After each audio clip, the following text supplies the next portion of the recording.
Now that we are only, about a week away from the spooky season itself, aka October, I thought it would be fun to actually talk about a horror film for once on my channel. I mean, I have talked about horror films before.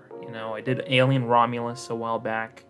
I talked about how much I'm not really a fan of horror films, but as of recently, I have been kind of interested in some horror films, believe it or not.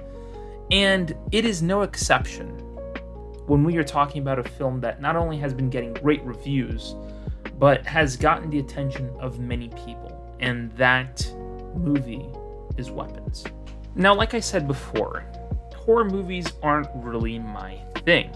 But considering that the director, Zach Cregger, who is actually the same director as Barbarian, which is a movie that I was surprised by and really took me by surprise with its twist.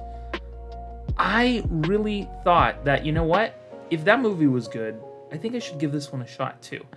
And believe it or not, the same way that I approached, Barbarian, which was a movie that had a twist at the end, was the same way I approached this movie. I honestly thought in my head, okay, there's gonna be a twist there somewhere. Why is all of this happening? And believe it or not, there was. And I'm so glad that he actually made a movie that surprised me, which is great. And like Barbarian, the way in which you find out how this entire, messed up reality that this town has gone through plays out, that is literally the whole reason why I wanted to see this movie. Because not only was the trailer fantastic, but also the concept of a story where kids just disappear into the night for no reason, and you just have to piece this entire puzzle together. And that was really cool. Now, I know that I haven't put up a spoiler warning or anything, but I just wanted to say that I will be covering some spoilers. I won't put it up because this movie's already out on digital. So, you can just go and watch the movie digitally or buy it. So, there's no reason for me to say anything about spoilers. But, considering the fact that this movie actually has a really great story, in part as well to the fact that it's structured in a way where you literally have sections that you are seeing of the movie from different perspectives. I love that. I love when either a game or a movie actually has this sort of sectional idea where you get to see situations from other people's point of views. That's really cool because then you get a sense as to who these characters are, what their connection is to this entire case, and ultimately you end up connecting to a character or two along the way. And another piece of this entire film's puzzles that I really loved was the cinematography. The cinematography is great. At times, the camera work plays into its favor, giving you a bit of an unsettling feeling of something's not right, and it's shot in such a way that really just grips you. And I feel Zach Cregger did a great job directing this movie and putting it through its paces, allowing the people who are watching to feel what people were watching just through the cinematography itself. It actually plays out really well, and the edit as well in the end actually just makes you feel this really uneasy, sort of queasy feeling that things are just not right. And I feel like he did a great job of putting that together. Another aspect of this film that really made me surprised was the fact that there are some comedic scenes in this film. And sometimes it even happens during its more serious, focused moments. But it surprised me because horror films typically want to stick with the big, gloomy, sort of dark tone. And then there are times where it kind of strays away a little bit from it, but that little break that you have in between a big scare or a big surprise or a thrilling moment, and you get a bit of a comedic take, it's really interesting. And it happens also towards the end of the movie, in the middle of the movie as well, when we get cases that are happening throughout the town.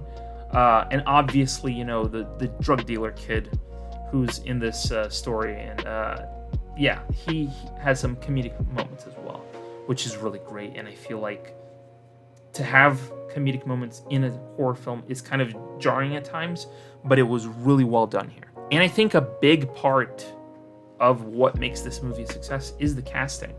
The casting is very close to perfect. Starting off obviously with Julia Garner, who is a great actress. She literally plays the role of a teacher, but she's also got a few things working behind her as well. She has some history with the law. She has history of, getting close to students, and certain teachers don't like that, she tries to interfere with certain things. And we see that from her in the story. And I think that it really plays into this character really well. I mean, I feel like Julia really does play this character to the T, to what kind of conviction this character would have. Obviously they try to eliminate the most obvious answer, which is the teacher, right at the beginning of the story. And obviously, because you start the movie off with the fact that there are only two people who are left in this classroom, one of those two people had to be the one, causing the issues. So I think it was a really interesting choice to put Julia Garner here. And to me personally, at times she feels like a bit younger to be a teacher, but I feel like she plays it really well, and I really don't see any flaws here with her performance whatsoever. She plays it really well. And then we have Josh Brolin, who's playing a character that is, looking for his son. He's desperately trying to find his son. Obviously, he's trying to blame the teacher as well, but, over time he starts to realize, this teacher isn't the problem. There's something else lurking here that's trying to cause this problem. And then other people trying to find her and kill her. And then obviously, the little twists here and there where, her principal is kind of, gone into this like mental state and trying to kill her. I feel like Josh Brolin did this character really well, playing the father who's desperately looking for his son. And something that I gotta give Zach Cregger a lot of props for is that he wrote these characters in such a way that really impressed me. Like, Josh Brolin's character is a very smart character. Because he's a contractor, he has access to maps and to city planning. And then he says, like, you know what? I saw my son running in a certain direction, so now I'm going to try to triangulate where he is. I love that logic. Like, when a movie doesn't make you feel stupid, A+, in my opinion. A+, because a lot of people be like, oh, he's dumb, he's not going to do it, he's not really interested in finding a solution. No. This is a character that's very well written, and I think Josh Brolin does a great job of bringing out the best in this character. That really drives the story forward. I think he's probably, of everybody here, he's probably the strongest character, and that's saying a lot considering that he's not the main character, but he's definitely one of the main characters. So that's an A+ for me. And then you have Benedict Wong, who obviously as well, you know what's funny, now that I think of it, we have 3 Marvel actors in this movie. Now that I think of it, you have Benedict Wong, who plays Wong and Marvel. You have Josh Brolin, who played Thanos. You have Julia Garner, who just finished playing Silver Surfer. So it's really interesting that we get like 3 Marvel actors in this film. But nonetheless, Benedict Wong does a great job in this movie, really playing the principal very well. Even though we get little moments with him, not a lot of moments, but we do get a little bit of sense of his home life before it all goes wrong, obviously. I think that it really does show that, he's a versatile actor. We know him as like just a serious Wong type character and just annoyed at everything. In this case, he plays a principal very well. He truly plays the serious moments great, but he plays the insane part even better, which is mind-blowing to me. Seeing Bennett Wong do what he did in this movie, playing the insane kind of, mind, like really messed up mind character, did really well. He just did really well. He played the insane moments really well. Then you have Alden Ehrenreich, who we here know as Solo, but Han Solo. But he plays the police officer in this movie, and I think that his character, of all the characters, is one of the more complex characters, because he plays a good cop, but he's also playing as a bad cop. He has to deal with an affair that he's doing behind his wife's back. Then you have to see all these like cracks that are going on in his life, including having to lie to the police due to him using excessive force. I mean, his character is the most complex of all the other characters, but I do understand where they wanted to create a character like this for this, movie, because when you're dealing with all these kids and all these, parents who are panicking and stuff, you need to have a character at least in there that's on the inside trying to look for these kids. And what we learn is that these police officers aren't really all that interested in this case. And ultimately, we see another side of the whole situation and how the town is dealing with it, specifically the police doing absolutely nothing. But I feel like Alden Ehrenreich did a great job playing this character, playing a police officer. He plays it straight, but he also delivers the complexity that this character has.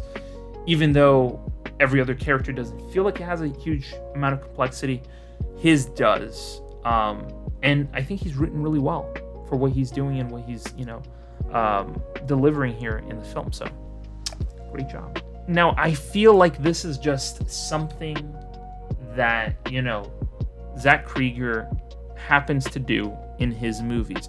At least it was the case in Barbarian, and I feel like it's the case here as well. Justin Long.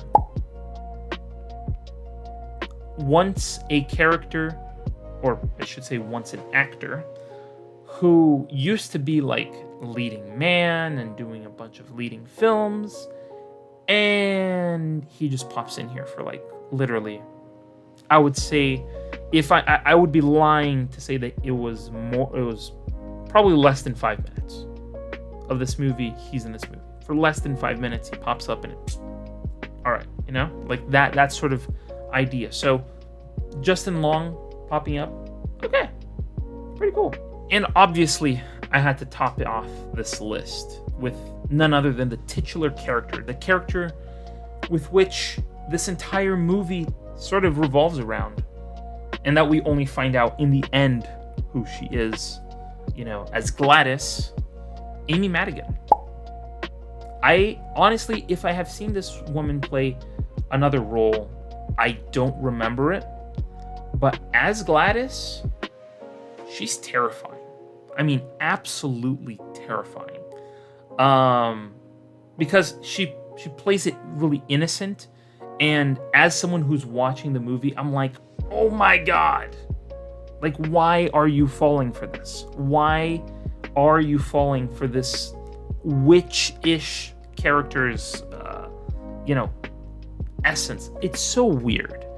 It's such a weird character that she's playing, but she plays it like a witch, like a real witch who has these things. She has like this bonsai that she travels with, she has all these like workings and stuff, and then she has like candles that she puts around herself to kind of like summon her power. It's weird. She plays it so well, and creepingly as well. Not the type of character you want your kids watching a movie and seeing, because more than likely they're gonna probably have nightmares. Needless to say, really strange character. And also, when it comes to her demise in the end, it's a little too satisfying for its own good. Meaning, like, you kind of wanted something like that to happen to her in the end for like this incredibly cruel act that she pulled off with kids.